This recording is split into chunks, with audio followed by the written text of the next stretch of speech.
ஆதியாகமம் 6ஆம் அதிகாரம்.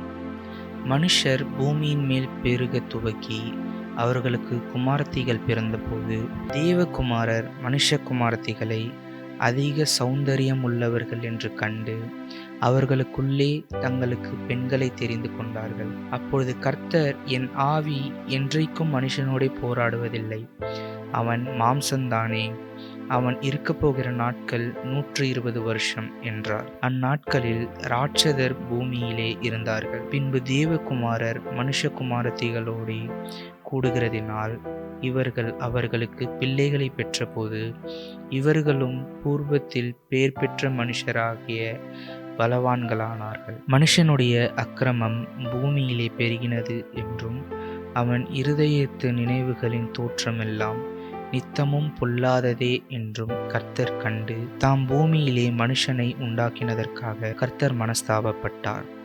அது அவர் இருதயத்துக்கு விசனமாயிருந்தது. அப்பொழுது கர்த்தர், நான் சிருஷ்டித்த மனுஷனை பூமியின் மேல் வைக்காமல் மனுஷன் முதற்கொண்டு மிருகங்கள், ஊரும் பிராணிகள், ஆகாயத்து பறவைகள் பரியந்தமும் உண்டாயிருக்கிறவைகளை நிக்கிரகம் பண்ணுவேன். நான் அவர்களை உண்டாக்கினது எனக்கு மனஸ்தாபமாய் இருக்கிறது என்றார். நோவாவுக்கோ கர்த்தருடைய கண்களில் கிருபை கிடைத்தது. நோவாவின் வம்ச வரலாறு.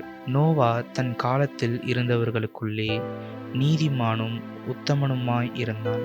நோவா தேவனோடே சஞ்சரித்து கொண்டிருந்தான். நோவா சேம், காம், யாப்பேத் எனும் 3 குமாரரை பெற்றான். பூமியானது தேவனுக்கு முன்பாக சீர்கெட்டதாய் இருந்தது. பூமி கொடுமையினால் நிறைந்திருந்தது. தேவன் பூமியை பார்த்தார், இதோ அது சீர்கெட்டதாய் இருந்தது. மாம்சமான யாவரும் பூமியின் மேல் தங்கள் வழியை கெடுத்து கொண்டிருந்தார்கள். அப்பொழுது தேவன் நோவாவை நோக்கி, மாம்சமான யாவரின் முடிவும் எனக்கு முன்பாக வந்தது. அவர்களாலே பூமி கொடுமையினால் நிறைந்தது. நான் அவர்களை பூமியோடும் கூட அழித்து போடுவேன். நீ கோப்பேர் மரத்தால் உனக்கு ஒரு பேழையை உண்டாக்கு. அந்த பேழையிலே அறைகளை உண்டு பண்ணி அதை உள்ளும் புறம்புமாக கீழ்பூசு.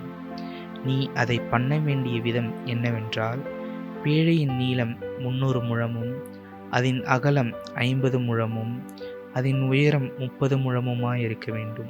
நீ பேழைக்கு ஓர் ஜன்னலை உண்டு பண்ணி மேல் தட்டுக்கு 1 முழ தாழ்த்தியிலே அதை செய்து முடித்து பேழையின் கதவை அதன் பக்கத்தில் வைத்து கீழ் அறைகளையும் 2ஆம் தட்டின் அறைகளையும் 3ஆம் தட்டின் அறைகளையும் பண்ண வேண்டும். வானத்தின் கீழே ஜீவ சுவாசமுள்ள சகல மாம்ச ஜந்துக்களையும் அழிக்க நான் பூமியின் மேல் ஜல பிரளயத்தை வரப்பண்ணுவேன். பூமியில் உள்ள யாவும் மாண்டு போகும்.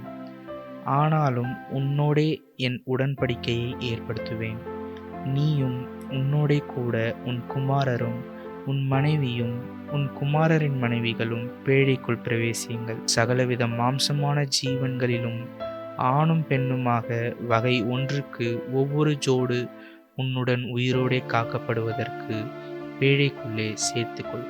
ஜாதி ஜாதியான பறவைகளிலும் ஜாதி ஜாதியான மிருகங்களிலும் பூமியில் உள்ள சகல ஜாதி ஜாதியான ஊரும் பிராணிகளிலும் வகை ஒன்றுக்கு ஒவ்வொரு ஜோடு உயிரோடே காக்கப்படுவதற்கு உன்னிடத்தில் வரக்கடவது. உனக்கும் அவைகளுக்கும் ஆகாரமாக சகலவித போஜன பதார்த்தங்களையும் சேர்த்து உன்னிடத்தில் வைத்துக்கொள் என்றார். நோவா அப்படியே செய்தான். தேவன் தனக்கு கட்டளையிட்டபடியெல்லாம் அவன் செய்து முடித்தான். கர்த்தர் தாமே இந்த வார்த்தைகளின்படி உங்களை ஆசீர்வதிப்பாராக. ஆமென்.